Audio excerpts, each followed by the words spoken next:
তারেক রহমান ফিরতে ভয় পাচ্ছেন, জামাতের চাপে দিকশূন্য বিএনপি। কথিত গণভোট নভেম্বর তো শেষ হয়ে গেল, খালেদা জিয়াও জীবন মৃত্যু সন্ধিক্ষণে আছেন। তবুও কবে ফিরবেন তারেক রহমান? রাজনীতির ঢামাঢোল এখন চারদিকে। মাঠে শিয়ানে শিয়ানে লড়ছে জামাত, অনেক হিসাব নিকাশ হচ্ছে। তবে এত সব বিষয়কে ছাপিয়ে যে কথা দেশ জুড়ে আলোচনায়, বিএনপির ভারপ্রাপ্ত চেয়ারম্যান তারেক রহমান কবে ফিরবেন দেশে।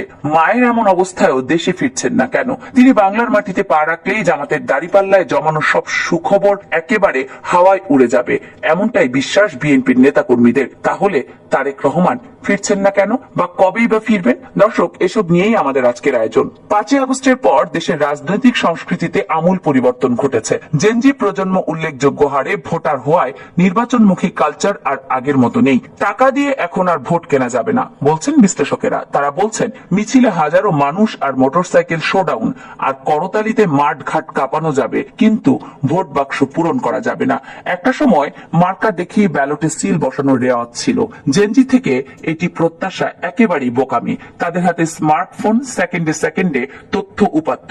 এখন 10 টাকায় চাল খাওয়ানোর প্রতিশ্রুতি তো মানুষ খাবেই না, বরং বদহজম হতে পারে। 24-এর গণ অভ্যুত্থানে শেখ হাসিনা দেশ ছেড়ে ভারতে পালানোর পর জুলাই যোদ্ধারা যখন বাংলাদেশে 2.0 গড়ার স্বপ্নে বিভোর, তখন আলোচনায় ছিল বিএনপির ভারপ্রাপ্ত চেয়ারম্যান তারেক রহমানের দেশে ফেরার প্রসঙ্গটি। লন্ডন ছেড়ে কবে ঢাকার মাটিতে পা রাখবেন তিনি, সেই প্রশ্নের জবাবে বারবার শোনা গেছে শিগগিরই শব্দটি। তারপর মাস কেটে বছর পেরিয়ে চলে আসে আরেকটি 5ই আগস্ট। ফেরা হয়নি বিএনপির এই কাণ্ডারির। এর মধ্যে বিএনপি চেয়ারপারসন বেগম খালেদা জিয়া লন্ডনে চলে যান ছেলের কাছে, চিকিৎসা সেরে ফেরেন বাংলাদেশে। সঙ্গে তারেক রহমান আসছেন শোনা গেলেও খালেদা জিয়ার পাশে দেখা গেছে তখন পুত্রবধূ ডক্টর জোবাইদা রহমানকে। সবশেষ জানা গেল ত্রয়োদশ জাতীয় সংসদ নির্বাচনের তফসিল ঘোষণার আগেই দেশে ফিরছেন তারেক রহমান। কারণ তফসিল ঘোষণার পর নতুন কাউকে ভোটার করবে না নির্বাচন কমিশন। সেক্ষেত্রে দেশে এসে ভোটার হতে হলে তারেক রহমানকে তফসিল ঘোষণার আগেই বাংলাদেশে ফিরতে হবে।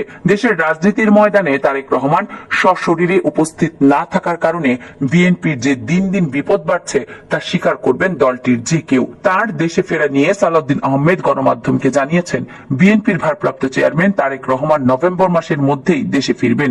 শিগগিরই তার ফেরার তারিখও ঘোষণা করা হবে।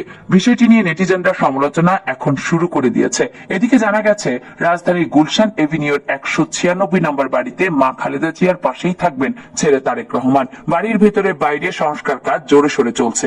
সীমানা প্রাচীরে কাঁটাতারের বেষ্টনী এবং ধোয়া মোছার রং করা সহ বাসযোগ্য করে তোলা হচ্ছে এই বাড়ি। এছাড়া তারেক রহমানের বাসভবনের পাশাপাশি গুলশানে বিএনপি চেয়ারপারসনের কার্যালয়েও নতুন করে প্রস্তুত করা হচ্ছে। বিএনপি সূত্র জানিয়েছে, দেশে ফিরে মায়ের রাজনৈতিক কার্যালয়ে বসেই দল পরিচালনা করবেন তারেক রহমান। সম্প্রতি বিবিসি বাংলায় দেয়া তারেক রহমানের সাক্ষাৎকার যেন মরুভূমিতে নীল নদ বয়ে যাওয়ার মতো অবস্থা।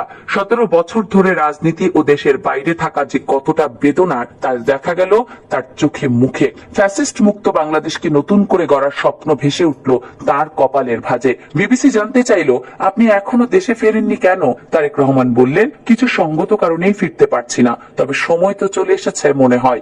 ইনশাআল্লাহ দ্রুতই ফিরে আসবো বাংলাদেশে।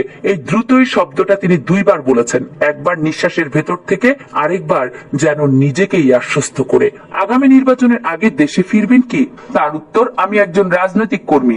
জনগণের প্রত্যাশিত নির্বাচন যখন হবে আমি জনগণের মধ্যে থাকবো ইনশাআল্লাহ। বিএনপির ভেতরে কেউ কেউ বলে থাকেন তারেক রহমান দেশে ফিরতে ভয় পাচ্ছেন, দেশে ফিরেই নাকি তাকে গুম হত্যাকাণ্ডের শিকার হতে হবে। বিবিসির এমন প্রশ্নে হেসে তারেক রহমান বলেছিলেন, আমি ভয় পাই না, আমি জানি জনগণই আমার শক্তি। তিনি জানান, সুদূর লন্ডনে থাকলেও তার মন খুঁজে ফিরে বাংলাদেশের মাটি। সামাজিক যোগাযোগ মাধ্যমে দেশের মানুষের সাথে নিয়মিত কথা বলেন তিনি। তাদের কাছ থেকে মা মাটির সুঘ্রাণ অনুভব করেন। তাদের আশা ভরসার গল্প শোনান তিনি। দলের তৃণমূল পর্যায়ে কর্মীদের নাম পরিচয় জানা আছে তার। নিয়মিত যোগাযোগও হয় মাঠ কর্মীদের সাথে। মনোনয়নের প্রাথমিক তালিকা প্রকাশের পর দেখা গেল এখনো দেশে ফিরতে না পারলে বিবিসিকে দেওয়া সাক্ষাৎকারে যা বলেছেন সেভাবে এগোচ্ছেন তারেক রহমান। নির্বাচনে অংশ নেবেন তিনি, বগুড়া 6 আসনে লড়বেন। শুধু তিনিই নন, মা খালেদা জিয়াও নির্বাচনের সময়ও সক্রিয় থাকবেন। ফেনী 1, বগুড়া 7 ও দিনাজপুর 3 আসনে, অর্থাৎ 3 আসন থেকে প্রার্থী হচ্ছেন বিএনপি চেয়ারপারসন। তবে এখন তিনি যে জীবন সংকটে আছেন তাও বাস্তব। তবুও মানুষ তো আশাই বাঁচে, এমনটাই হওয়ার কথা। কারণ হাসিনা সরকারের হাতে মজলুম খালেদা জিয়ার ইমেজ এখন স্বর্ণ শিখরে। যা জামায়াতে ইসলাম এনসিপি সহ প্রতিদ্বন্দ্বী দল ও শ্রদ্ধা ভরে নাম নেয় তার, ইতিবাচক বক্তব্য রাখে, তার শারীরিক পরিস্থিতির খোঁজ খবর রাখছেন বিভিন্ন দলের নেতাকর্মীরা। অবশ্য মায়ের কাছাকাছি না হলেও শহীদ জিয়ার বড় ছেলে ও মজলুম তারেক রহমানও বেশ জনপ্রিয় এখন। বিশেষ করে জেনজি প্রজন্ম বসে আছে তার অপেক্ষায়। নতুন প্রজন্মের কাছে তারেক রহমানের নামটা অনেকটাই কিংবদন্তির মতো, শোনা গল্প দেখা যায় না এমন এক চরিত্র তিনি। এক যে ছিল অমুক টাইপের। জেনজি প্রজন্মের কাছে গুরুত্বপূর্ণ সেটা হলো তারেক রহমান দেশে ফিরলে বিএনপির ক্লান্ত মুখগুলোর মাঝে হয়তো আবার এবার সজীবতা ফিরে আসতে পারে। তারেক রহমান দেশের মাটিতে পা রাখার সাথে সাথে বিদ্যুৎ স্ফুলিঙ্গের মতো খেলে উঠবে দলের নেতাকর্মীদের মাঝে। নির্বাচন ঘিরে তখন বলা যেতেই পারে খেলা হবে, খেলা হবে। অনেকে বলেন শেখ হাসিনার শাসনামলে সবচেয়ে বেশি ক্ষতিগ্রস্ত হয়েছিল বাংলাদেশ জামায়াত ইসলামী। অপরাধের দায়ে দলটির শীর্ষ নেতাদের ফাঁসির দড়িতে ঝোলানো হয়েছিল, দখলে নেওয়া হয়েছিল দলটির নেতৃত্বাধীন আর্থিক প্রতিষ্ঠানগুলো। সবশেষ তড়িঘড়ি করে জামাত ও ইসলামী ছাত্র শিবিরকে নিষিদ্ধ করা হয়। আর 5ই আগস্টের পর নিষিদ্ধ ঘোষিত সেই দলই এখন 3বার রাষ্ট্র ক্ষমতায় যাওয়ার দল বিএনপির সবচেয়ে বড় বাধা হয়ে দাঁড়িয়েছে। শেয়ানে শেয়ানে লড়ছে জামাত। এরই মধ্যে বিএনপির নেতাকর্মীরা ধরিয়ে নিয়েছেন আগামী সংসদে জামাতকে প্রধান বিরোধী দল হিসেবে পেতে যাচ্ছেন তারা। এদিকে বাংলাদেশের বিশ্ববিদ্যালয়ের ছাত্র সংগঠনগুলি শিবিরের ভূমিধস জয়ের পর অনেকেই বলছেন হয়তো জামাতের হাতেই চলে আসতে পারে বাংলাদেশের ভবিষ্যৎ। কারণ দলটি তৃণমূল পর্যায় পর্যন্ত সাংগঠনিক শক্তি, চেইন অফ কমান্ড ও সামাজিক কর্মকাণ্ড দুর্দান্ত, যা সাধারণ ভোটারদের মাঝে ব্যাপক সাড়া ফেলে দিয়েছে। এরই মধ্যে সোশ্যাল মিডিয়াতেও জামাত বেশ সক্রিয়। সব মিলিয়ে আগামী নির্বাচনের চমক দেখাতে প্রস্তুত জামায়াত ইসলামী। রাজনীতির মাঠ এখন জমে উঠেছে। দর্শক, আমরা এই বিষয়গুলো নিয়ে নিয়মিত বিশ্লেষণ করি আমাদের এই চ্যানেলে। কামরুন নাহার রাখি, কেএনআর মিডিয়া।